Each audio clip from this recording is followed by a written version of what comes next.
제2장 안개.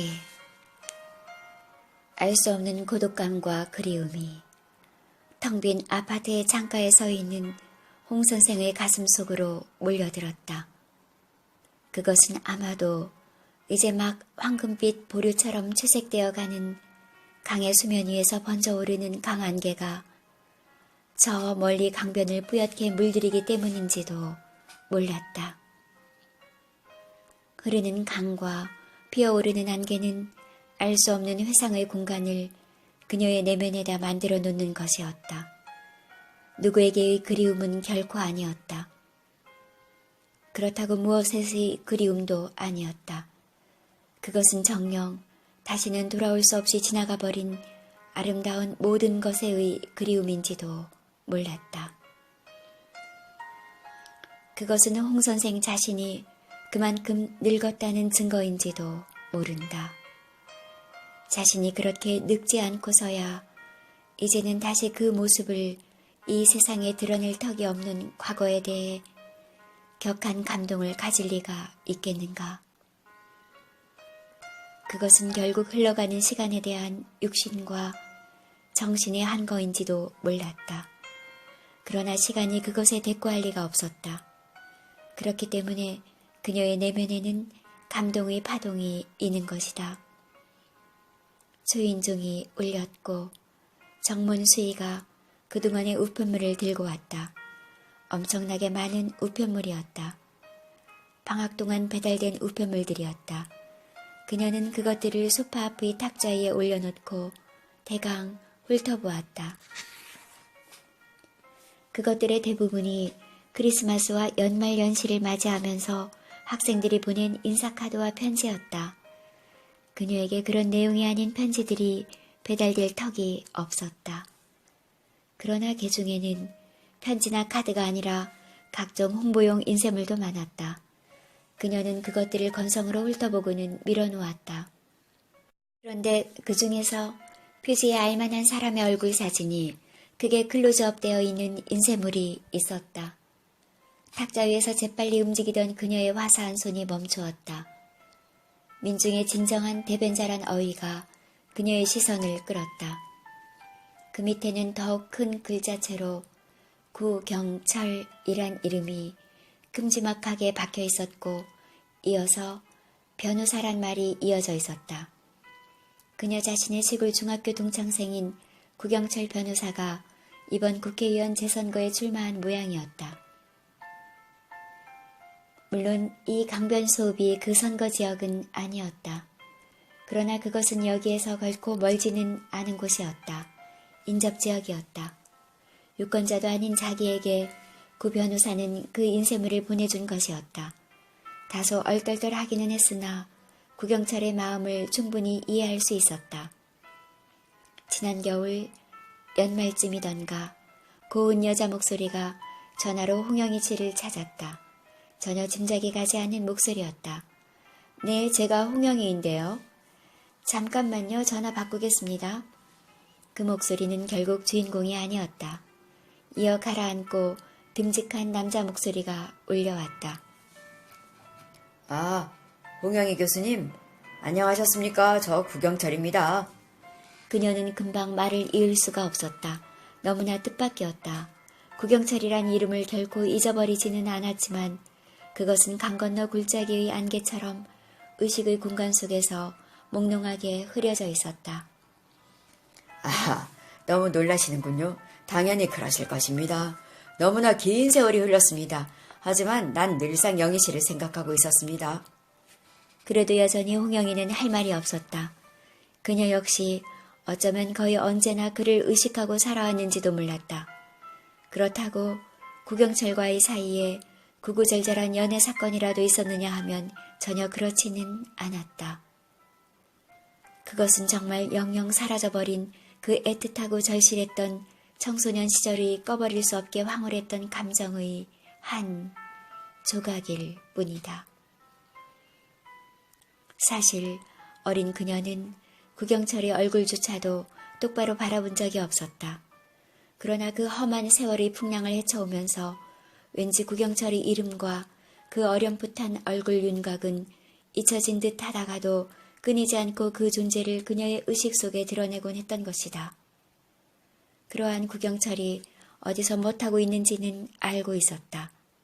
대학 재학 중에 먼 발치로 한두 번 얼굴을 본 적은 있었다.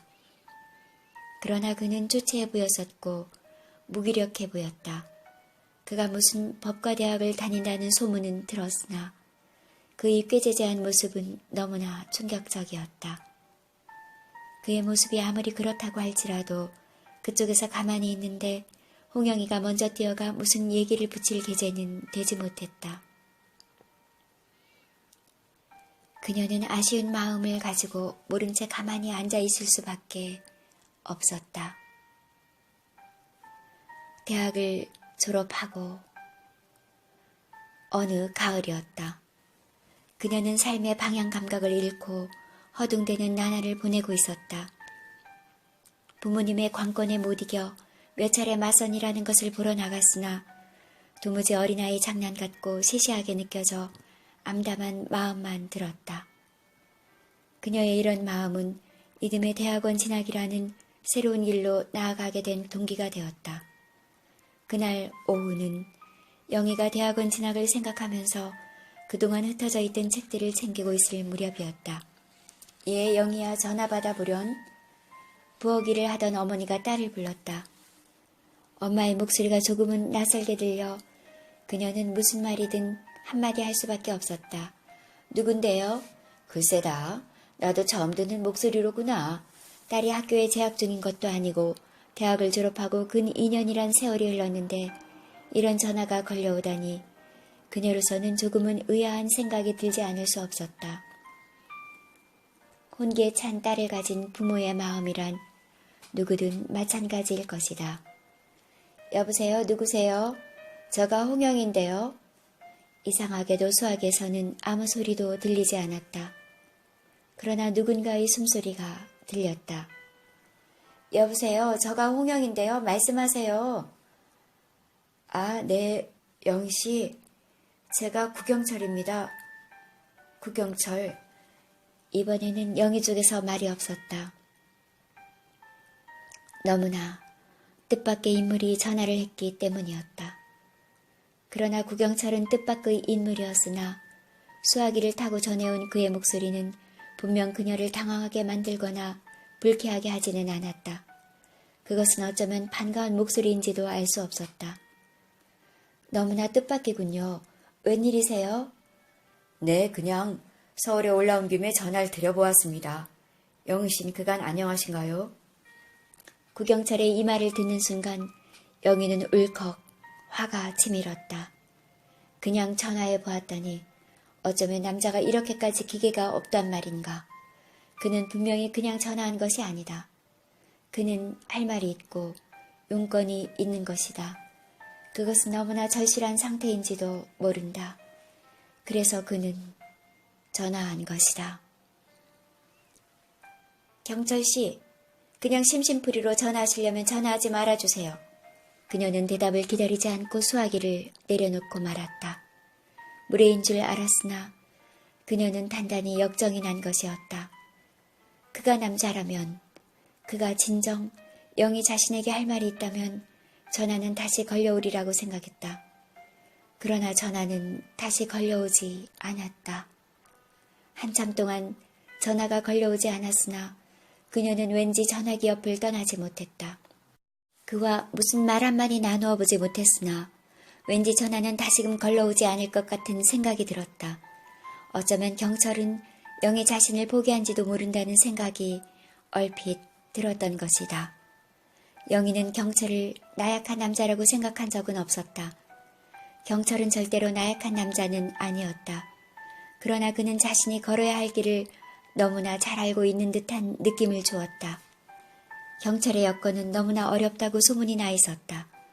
그는 그것을 자신의 의지와 노력으로 해결하고자 하는 듯한 눈치였다. 그의 인내와 도전, 그리고 끈질긴 노력은 그를 만난 사람들에게 그가 결코 만만치 않은 인물임을 깨닫게 해주었다.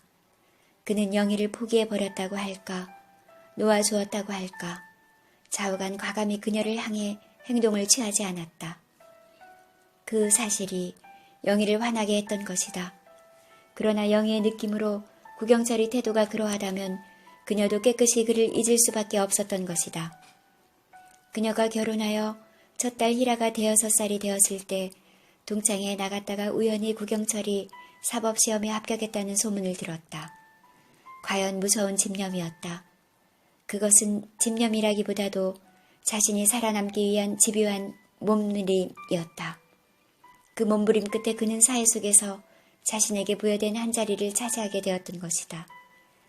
그는 자신 속에 내지 않은 역량을 힘껏 펼쳐볼 기틀을 잡은 것이었다. 그러나 그를 기억할 달다른 이유가 없었다. 그의 존재와 이름 석자를 깡그리 망각한 것은 아니었지만 묘하게도 어쩌면 조금은 절실했던 감정이 이제 많이 바랜 상태였던 것이다. 차라리 그와 화끈한 연애라도 했었더라면 그 미진했던 감정의 찌꺼기는 자신의 내면에 남아있지 않았을 것이었다. 그러나 지내놓고 보니 어쩐지 우울한 색채의 공간으로만 회상되는 자신의 긴 성장 과정을 통해 사실 딱히 마주 앉아 말 한마디 제대로 나눈 적이 없는 그가 이상스레 소중스럽게 생각되는 것이었다. 홍영이는 구경철이라는 이름에 이 조금은 남같지 않은 사람을 향하는 자신의 감정을 정말 이해할 수 없었다. 자신의 감정, 그것은 어차피 인간의 감정이다. 그렇다면 인간의 감정은 왜 이렇게도 오묘한 것일까? 이 사람과는 차 한 잔 제대로 나눈 적도 없었고 식사 한 번 한 적도 없었다. 그럼에도 그를 향한 어떤 그리움의 찌꺼기 같은 감정의 한 조각이 도무지 식지를 않고 가슴을 덮이고 있는 것이었다. 이 감정의 정체는 무엇일까? 이것도 연애 감정이랄 수가 있는가? 흔히들 사람들은 섹스 없는 연애란 있을 수 없다고들 얘기한다. 그 말에 홍영이 자신도 동의한다. 일평생 한 사람의 지아비를 섬기면서 2명의 딸아이까지 낳아 기른 그녀가 그렇게 생각하는 것은 당연하다. 그녀의 그런 생각에도 불구하고 전혀 현실성이 없는 구경철과의 감정이 분명히 자신의 내면에 존재하고 있었다. 구경철이 판사가 되어 지방에서 근무를 한다는 소문은 들은 적이 있었으나 그가 서울에서 변호사로 활동하고 있다는 사실은 처음 알게 되었다. 그가 홍영이 자신의 근무지가 있는 여기 강변도시의 인접지역인 비읍에서 실시되는 국회의원 재선거에 출마한 것이었다. 그것은 분명히 홍영희 선생에는 예산일이 아니었다. 지난 4.16 선거는 여러 가지 후유증을 여태껏 알고 있었다. 그녀는 욕조에 더운 물을 받아 샤워를 하고 또 청소도 했다. 이제 일주일간 혼자만의 생활이 시작된 것이다. 그녀는 자신의 몸을 욕실 안의 대형 거울에 비춰보았다. 날이면 날마다 보게 되고 만지게 되는 자신의 몸이지만 오늘따라 조금은 다른 감회가 있었다. 그것은 다름 아니라 자기 혼자만의 공간 속에서 바라보게 되는 자신의 육신이라는 사실에서 기인하는 듯 했다. 사실 가족들과 같이 하는 공동의 삶에서는 거울 앞에 선 자신의 육신을 두고 곰곰이 생각에 빠질 여유가 없었다. 그럴 기분도 되지 않았다. 그렇지만 강변 소읍에 내려와 이렇게 아파트 욕실이 거울 앞에 서면 왠지 자신의 육신은 자기만의 것으로 여겨지곤 했다. 아무래도 인간의 특징은 정신적인 측면에 있다. 인간의 육신은 그 기능상으로 여타 동물과 어느 면 크게 다르지 않을는지도 모른다. 그렇다고 육신 없는 정신만을 상상할 수는 없다. 육신이 있기에 정신이 있는 것이다. 홍영이는 이곳 시골 아파트의 대형 거울 앞에 나신으로 서면 그녀는 그제야 비로소 육신 없는 정신은 없다는 사실을 절실하게 깨닫게 되는 것이었다. 정신의 존재를 가능케 하기 위해서 육신이 그렇게 나타나 있는 것이 아니라 정신을 정신답게 제대로 담을 수 있는 그릇으로서 육신의 존재 가치와 기능을 깨닫게 되는 것이었다. 그것을 달리 생각하면 잃어버린 육신의 재발견이라고도 할 수 있었다. 2개의 생명체를 시감자같이 뽑아낸 육신, 한 사내가 본능적으로 가지는 이성 사랑의 감정과 성행위의 집요한 상대가 된 육신이었다. 서울에서 가족과 합쳐지면 그녀는 도무지 자신의 육체를 객관적으로 관찰하고 생각해 볼 여유가 없었다. 그녀는 눈 깜짝할 사이도 없이 어미가 되어야 하고 아내가 되어야 하는 것이다. 그러므로 그녀의 시골행은 주어버렸던 육체의 환수일 수도 있었고 본능 속에 유폐되었던 육체의 해방일 수도 있었다. 그녀는 여태껏 여자다운 탄력과 곡선미를 잃지 않은 자신의 육체에 천천히 물을 뿌린다. 욕조의 샤워기에서는 꽤 힘찬 물줄기가 솟구친다. 정신을 염두에 두지 않은 인간의 육신이란 동물적 기능을 수행할 뿐이라고 하지만 그녀는 왠지 그 사실을 수긍하면서도 인간의 육신은 육신 그 자체만으로도 아름다운 언어가 있는 듯이 느껴지는 것이었다. 그녀는 저녁을 지어 먹고 상쾌한 기분으로 책상 앞에 앉았다. 이럴 때면 정말 느끼지 못했던 낯선 감정과 감각이 자신을 찾아들었다. 그것들이 별것이 아닌 듯 하면서도 가만히 따지고 생각하면 일상의 그것들과 엄청난 차이가 있었다. 홍영이는 자신을 시인이라고 생각하지 않는다. 자신은 분명히 문단에 데뷔한 시임에 틀림없으나 그녀는 시집을 단 한 권도 펴낸 적이 없는 것이다. 문단에 데뷔하고 나서 드물게 몇 편의 시를 발표하곤 했으나 결국 그만두게 되었다. 그녀가 시를 못 쓰게 된 이유를 그녀는 잘 모른다. 직장인으로서 가정주부로서 충실하고자 마음을 다져먹은 탓이었을까? 그런다고 시를 쓸 수 없던 말인가? 말이 안 되는 소리였다. 훌륭한 시인 중에는 가정을 잘 이끌어 나가는 사람들이 얼마든지 있고 시인들은 대부분 직장을 가지고 있음에 틀림이 없었다. 지금과 같은 낯설고 오묘한 감정이 자신의 내면을 엄습해 오면 한 구절의 시구를 적어 나가고 싶지만 그녀는 왠지 그것을 지속하지 못한다. 그녀는 잘은 모르지만 어렴풋하게나마 자신에게는 시적 감정을 담을 수 있는 내면 공간이 형성되어 있지 않은 듯 했다. 시인은 생활인이 아니다. 시인은 상상하는 사람이고 노래하는 사람이다. 상상하고 노래하기 위해서는 시인이 내면에 내면적 공간이 있어야 한다. 어쩐지 그녀는 자신에게 그런 공간이 없는 듯이 느껴지는 것이었다. 그런 공간이 한때는 있었다고 할지라도 지금은 고사되어 없어진 듯이 느껴지는 것이었다. 언젠가 죽기 전에 한 권의 시집을 출판하게 될 테지. 그녀는 자신을 이런 식으로 위무하곤 했다. 구경철이 사진 속에서 웃고 있었다. 그의 사진이 박힌 선전 책자가 녹색 스펀지 스펀에 얹힌 긴 유리판 위에 자리 잡고 있었다. 그녀가 응접 탁자 위에서 가지고 온 것이었다. 스탠드 불빛 아래 드러난 구경철의 모습은 몰라부리만큼 늙어 있었다. 관자놀이에 드레워진 머리카락들은 백발이 되어 있었고 어느 틈엔가 이마가 훤하게 벗겨져 있었다. 법조인으로만 활동한 것이 아니라 정치판에 뛰어들어 마음고생이 여간 아니라는 생각이 들었다. 그러나 정치판이란 패자에겐 언제나 냉정한 것이지만 승자건 패자건 간에 자기의 가슴속에 맺힌 말을 속 시원하게 쏟아놓을 수 있고 유권자들을 포함한 여러 사람들은 다각도로 접촉할 수 있어서 오히려 시원시원한 구석이 있을 것 같았다. 그 자신감 없어하고 고뇌에 빠져있던 청년이 정치판의 주자로 변모하였으니 그것은 진정 엄청난 일이었다. 인간의 일상이란 짧지만 이렇게 엄청난 변화를 잉태하고 있기에 한숨 쉬고만 있을 수는 없는 것이다. 구경철은 무슨 생각으로 이런 인쇄물을 보낸 것일까? 그것도 학교가 아니라 홍영이 자신의 이름으로 등기되어 있는 이 아파트로 그것을 보낸 이유란 무엇이란 말인가?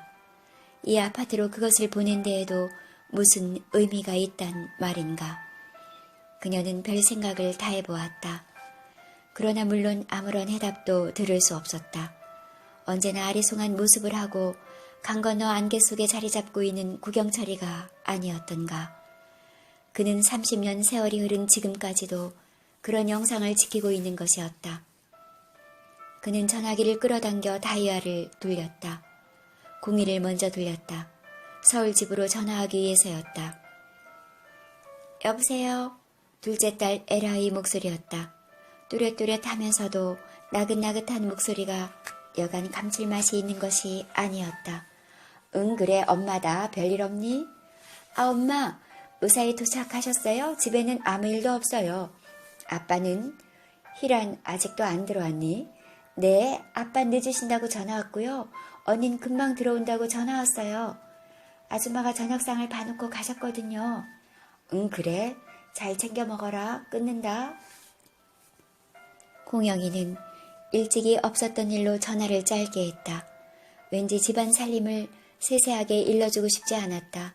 오늘만이라도 집안에서 좀 벗어나 있고 싶었던 것이다. 자신의 그런 심정을 딸아이들이 눈치를 채서는 안 되겠기에 전화를 했고 몇 마디 질문을 던지곤 했으나 정말이지 오늘만은 혼자서 홀가분히 있고 싶었다. 인간은 죽어서만이 인간관계에서 벗어날 수가 있다. 그렇다면 여자란 죽어서만이 지아비와 자식들의 뒷바라지라는 절대절명의 수임에서 벗어날 수가 있단 말인가. 그것은 말을 해놓고 보니 끔찍하기조차 했다. 홍영이는 죽지도 않으면서도 자신의 그런 수임에서 벗어나고자 하는 것이었다. 그것은 어쩌면 운명의 거역인지도 몰랐다. 여자가 자신의 운명에 거역하면 뜻하지 않게 자신의 길에서 추방당하는 수가 왕왕 있는 법이다. 여자의 운명이란 이처럼 완고하다. 의지로 바꿀 수 없는 것인지도 모른다. 무심코 어깨를 돌리던 홍영이는 어둠이 한껏 두텁게 둘러붙어 있는 유리문에 물방울이 맺혀 있음을 보았다. 비가 내리고 있는 모양이었다. 아니나 다를까 강의 북쪽에서 콰르릉 하는 전동소리가 일었다. 그녀는 창문가로 가서 문을 열어보았다. 콰르르 하면서 빗줄기 쏟아지는 소리가 쏟아져 들어왔고 강의 상류에서는 시퍼런 번갯불이 번쩍이고 있었다. 빗물 방울이 마구 튕겨 들어왔으나 그녀는 문을 닫지 않고 그대로 두었다. 그녀는 빗물 머금은 강바람이 마구 불어대는 창가에 오래도록 그렇게 서 있었다. 이제 봄이 오고 여름이 무르익을 때까지 주말을 빼놓고는 이렇게 자신의 성 속에서 살게 되는 것이다. 자신은 무엇 때문에 이런 생활을 계속하는 것일까? 가정에 경제적 도움을 주기 위해서라면 표면적인 이유는 되겠지만 완전한 설명을 대지 못한다. 은행 지점장인 남편의 수입으로도 그렇게 궁색하지 않게 꾸려갈 수 있을 것이다. 이제 고등학생, 대학생으로 자라난 두 딸아이의 뒷바라지도 결코 적은 일이 아니었다. 그의 시골행은 어쩌면 가정을 가장 타당하게 뛰쳐나올 수 있는 구실거리인지도 몰랐다. 그것은 누가 보아도 객관성을 인정받을 수 있는 이유이다. 그녀가 대학의 교수라 해서 학문을 위해 이런 생활을 계속하고 있다고 말한다면 그것은 진실로 자기 자신을 납득시킬 수는 없으리라. 그녀가 대학의 최고 위급의 교수이지만 그녀는 자신이 강의하는 문해사조사나 국문학사 등등의 과목에 무슨 남다른 열정이 있는 것이 아니었다. 문헌을 수집하고 독파하여 나름대로의 이론체계를 세워 논문으로 만들어내는 그야말로 연구작업에 그녀는 언제부터인가 흥미를 잃고 있었다. 왠지 생명감이 느껴지지 않기 시작했던 것이다. 학문도 독창성이 요구되지만 그러나 그것은 어디까지나 종합분석의 기초 위에 서 있을 따름이지 창작은 아니다. 그녀가 이 직업을 그만두고 집에 들어앉는다는 것은 상상도 할 수 없는 일이었다. 그러나 끝까지 그녀는 그 이유를 확연히 알 수 없으면서 이 직업인 노릇을 하고 있는 것이다. 빗방울이 세워지고 바람이 거칠게 불어대어 유리문을 열어둘 수가 없었다. 그녀는 문을 전부 닫고 커튼까지 쳤다. 책상 앞에 앉아서 내일 강의를 준비했다. 새로운 책을 읽어서 작년에 노트 내용을 좀 보강하고자 하지만 생각뿐으로 마음 같지가 않았다. 2시간 이상 고속버스를 타고 서울에서 내려온 탓으로 피로감이 있었다. 그녀는 전깃불을 끄고 침대 속으로 들어갔다. 왠지 모르지만 초봄의 이 신비스런 밤은 그녀에게 이제까지는 정말 몰랐던 새롭고 영원한 사실을 소곤소곤 얘기해 줄 것만 같았다.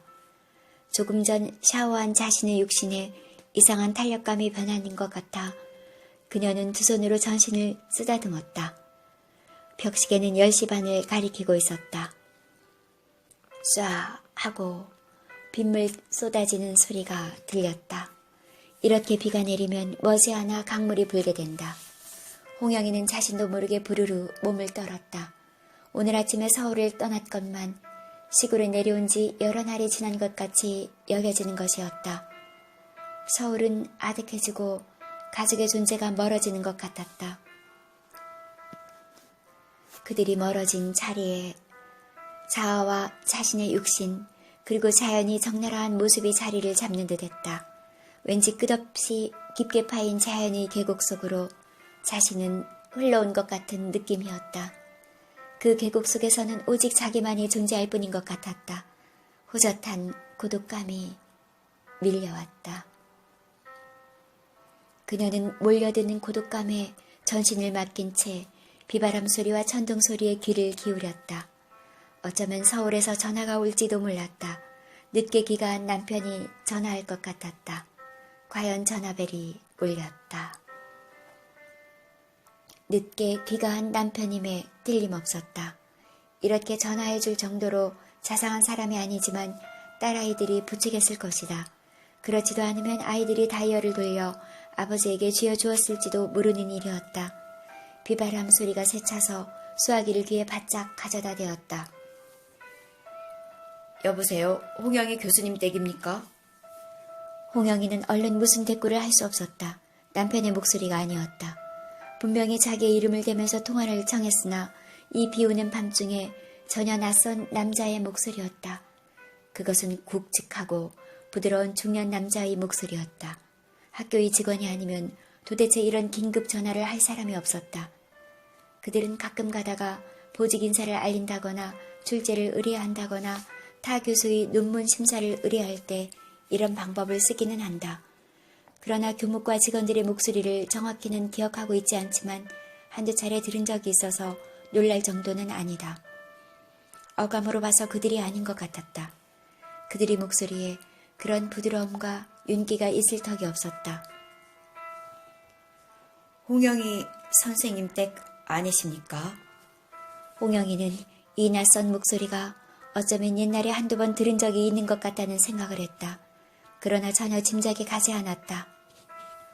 누구시죠? 저가 홍영희입니다만. 조금은 역정이 섞인 목소리였다. 이렇게 늦은 시간에 전화를 한 이 목소리의 주인공은 분명 보통 사람은 아니었다. 아, 홍영희 씨, 아니, 홍영희 교수님. 저가 구경철입니다. 구경철 씨? 홍영이는 기어 들어가는 목소리로 이름 석자를 읊조렸다. 구경철. 그렇다. 팸플릿 속 사진의 주인공이다. 커피 한 잔, 점심 한 번 나눠본 적이 없는 사람이지만 그는 그를 일평생 잊은 듯 하다가도 결코 잊지 않고 있었던 것이다. 사실 3개월 만에 이 아파트로 돌아와 그가 보내준 팸플릿 때문에 그를 생각하면서 몇 시간을 보냈던 것이다. 이번에도 그냥 전화를 드렸습니다. 그간 어떻게 지내셨습니까? 교편을 잡고 계신 것은 진작 잘 알고 있었습니다만. 홍영이는 계속해서 할 말의 서두를 찾지 못했다. 너무나 뜻밖의 받은 전화였다. 무슨 감각이나 판단이 제대로 자리를 잡지 못했다. 구경철이란 인물이 자기와 가까운 사이인지 먼 사이인지도 금방 구별이 되지 않았다. 너무 놀라시는군요. 제가 보내드린 팸플릿을 잘 받아셨을 줄 믿습니다. 젊은 시절에 잃어버린 것을 되찾기 위해 이 포부를 결심했습니다. 마침 선거구가 홍 선생님이 계신 곳이 바로 인접지역이고 해서 용기를 얻었습니다. 조금 있으면 여기 하나뿐인 초등학교 교정에서 첫 합동 유세가 있습니다. 홍 선생님, 유권자는 아니시지만 와주시면 저가 좀 더 용기를 얻을 수 있을 것 같습니다. 다시 연락을 취하겠습니다. 그녀는 계속 말문을 잃고 있었다. 구경철. 그는 뭔가 신비로운 사람이다. 그러나 그렇게 느끼는 이유는 그가 과연 신비로운 구석을 가지고 있어서인지 또 그를 전혀 사귀어 보지 않았기 때문인지는 불분명하다. 하여튼 구경철은 홍영이에게는 신비로운 남자의 영상으로 남아있는 것이다. 그가 그녀의 의식 세계에서 영영 사라져버리지 않았던 이유도 그런 신비로움 때문이었다. 인간은 어차피 자신을 알아본 것에 대해서는 여유를 가지고 객관적이 될 수도 있다. 그러나 그가 여태껏 확연히 알지 못하는 것에 대해서는 괜히 호기심을 가지고 가슴을 태우기까지 한다. 인간을 한 방향으로 바라보게 하고 그들을 이끌어가는 것은 이런 신비감이 아닐까. 너무 놀라시는 것 같아 그만하겠습니다. 그럼 안녕히 계세요. 전화는 끊어졌지만 그녀는 먹통이 된 그것을 그대로 멍청하게 들고 있었다. 뭐랄까. 한마디로 너무나 어처구니가 없었다. 그것은 너무나 뜻밖이었지만 지나놓고 보니 당연히 올 것이 왔을 뿐이라는 생각도 들었다. 그러나 그녀는 한참 동안 멍한 기분이었다. 갑자기 뒤통수와 앞가슴에 격렬한 가격을 받은 기분이었다. 그것의 놀라움과 통증이 금방 사라지지를 않는 것이었다. 그녀는 쉽게 말해서 얼떨떨하여 정신을 차리지 못하고 있었던 것이다. 내일 아침에 잠을 깨어 맑은 정신으로 이 일을 생각해보고 싶었다. 그녀는 서울에서 남편이나 끈딸 희라가 전화할 것 같은 생각도 들었으나 또 다른 낯선 전화가 걸려올까봐 두렵기도 해서 전화 코드를 뽑아버렸다. 이제는 정말 조용히 잠들고 싶은 것이다. 잠결에 빗물 쏟아지는 소리며 강물 흐르는 소리를 어렴풋이 느끼고 싶은 것이다. 오늘은 그녀가 방학을 마치고 직장에 첫 출근해서가 아니라 김영길이란 학생의 출연으로부터 시작해서 주연식의 선물과 박찬호와의 점심 식사, 한밤중에 있은 구경철이 전화에 이르기까지 별다른 사건이 아니라면 별것이 아니로되 분명히 홍영이 자신이 가슴에 조그만 소용돌이를 만들어 놓은 사건들이 일어났던 날이었다. 그러나 어떤 하루든 그것은 일정한 시간 뒤에는 어둠의 빛이 기다리고 있고 그것은 거기에 어쩔 수 없이 나래를 접고 파묻히게 되는 것이다. 그것은 수도 없이 많은 인간들을 죄다 쓸어안고서 고요히 잠드는 것이다.